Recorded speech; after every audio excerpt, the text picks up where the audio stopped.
One of my New Year's resolutions was to start waking up earlier, so I purposely chose my classes to be in the morning, and ever since I feel like my days have been way longer. In this video, I'm going to show you guys one of the days in my life where I found it to be extremely productive, and I hope you guys can take some motivation from this to start waking up earlier because it's made a huge difference. And I know it sounds corny because everybody says that waking up earlier changes your life, but I know that if I continue to do this, my life will change way more than I feel it already has. And that's only waking up around 7, 8, or 9 compared to 10 or 11. I do still plan on waking up even earlier, like at 5. But yeah, anyways, this semester I'm only taking 2 classes because I want to take care of my mental health. And I know that if I were to take the capacity of classes, which is 4 or 5, I will definitely be stressed out and unable to balance everything else in my life. I just finished my first class, which was math class, and now I'm gonna go and head into chemistry class. I don't have that much time in between, so I do have to hurry. There was so much work in my math class that I just did, but luckily the 2 classes are a little bit related to each other.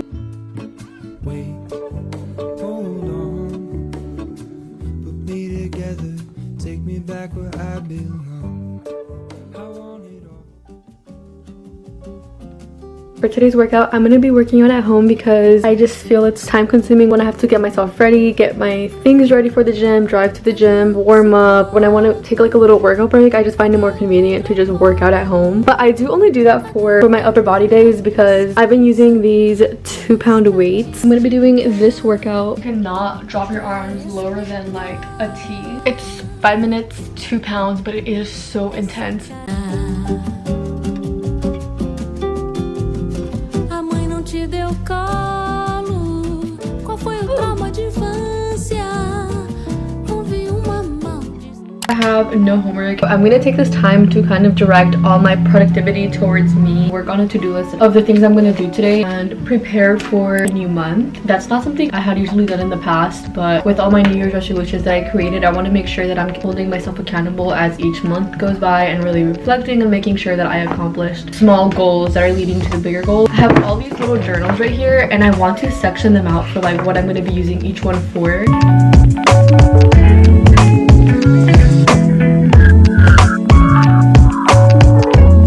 I'm going to use this one for reflecting on my month, week, days. This one for YouTube, one for shadow work, and the opposite of that, which I would say is like self-love work, like self-love prompts, checking up on myself. Reflecting on this past month brought awareness to things that I want to improve on, completely leave behind, things that I want to start doing. Made me realize that I should have started doing this sooner because I can already feel how much faster I'm going to be growing as a person by reflecting on the previous month. I think I fell into that unconscious trap where you're not going to do a habit if it doesn't look pretty. When this is presented to you online, reflecting on your past month for self-growth, you don't really want to do it because it just looks way too complicated. But once you get in the zone, it's actually really easy and fun, and it's helping you grow, and that in itself is motivating. The things that I reflected on were what will I continue doing, what will I leave behind, new things I want to try or retry, affirmations I want to embody, insecurities I've overcame, what did I learn, what surprised me, best and worst moments, goals for February. And then I went ahead of myself. I ended up making a little diagram of my ideal reset routine. I want to go over a few of the things I've learned. Self-love equals discipline. Self-love may not equal discipline for you, but I feel my best inwards when I follow through with the things that I told myself that I was going to do. So I would pinpoint that to be like self-love equals discipline. Another thing that I've learned, so I was talking about a new book in my last video, and it was called Mastery. Mastery as in master of yourself. It's like being your higher self. Like your higher self is your master. So far to me, that means discipline, self-belief, and concentration. Being able to be deeply focused in whatever task you're doing. And of course, intentionally, you don't want to be giving your deep focus to things that are not really relevant to your goals and desires. For example, to negative situations and people. The third thing I learned was that others love and treat you the way that you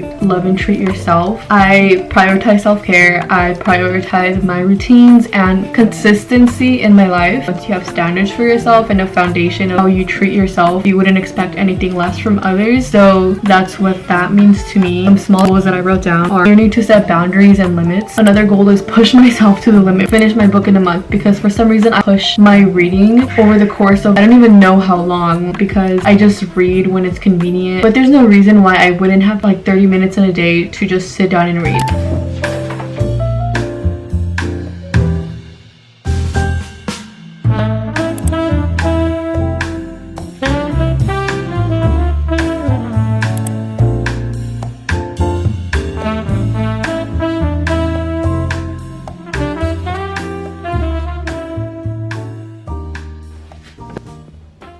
If I don't take breaks by working out in the middle of a study sesh or in the middle of anything, when I take breaks, it's either working out, eating. Today's break, because I feel like I've been so focused, I decided to go outdoors for a hike and a thrift sesh later. I got really dirty from hiking. I did take a little break in between to change my clothes. After a long day, I love to go home and take my time with my night routine and make myself matcha, something really good to eat, if not before, something I can drink throughout the night.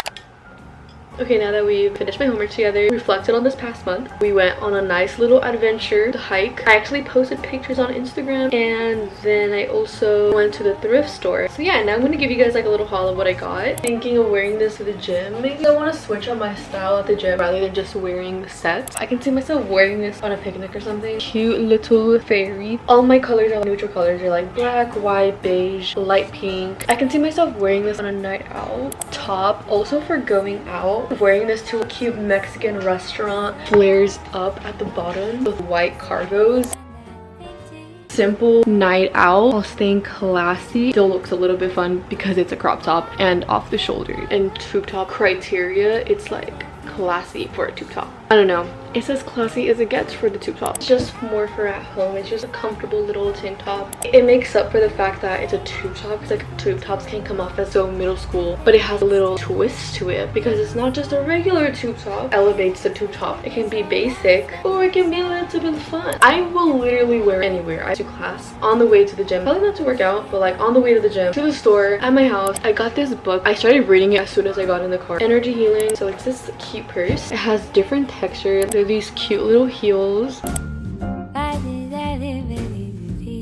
I'm literally so sad. After editing this video, I didn't realize that while I was talking, I had something on my lip from the food I was eating, and I did not notice because of the lining. I didn't feel anything either. But basically, I was just talking about what I eat in a day, and what I said was that I eat mindfully, and I do the 80-20 rule, where like 80% of the time I'll eat healthy and 20% of the time I'll eat whatever I want. But since recently in the gym, I've been pushing myself harder. It would be a waste if I kept doing the 80-20 rule, so I started doing more like 95 and 5. Even when I am that strict, I'm still eating mindfully, just changing the ratio.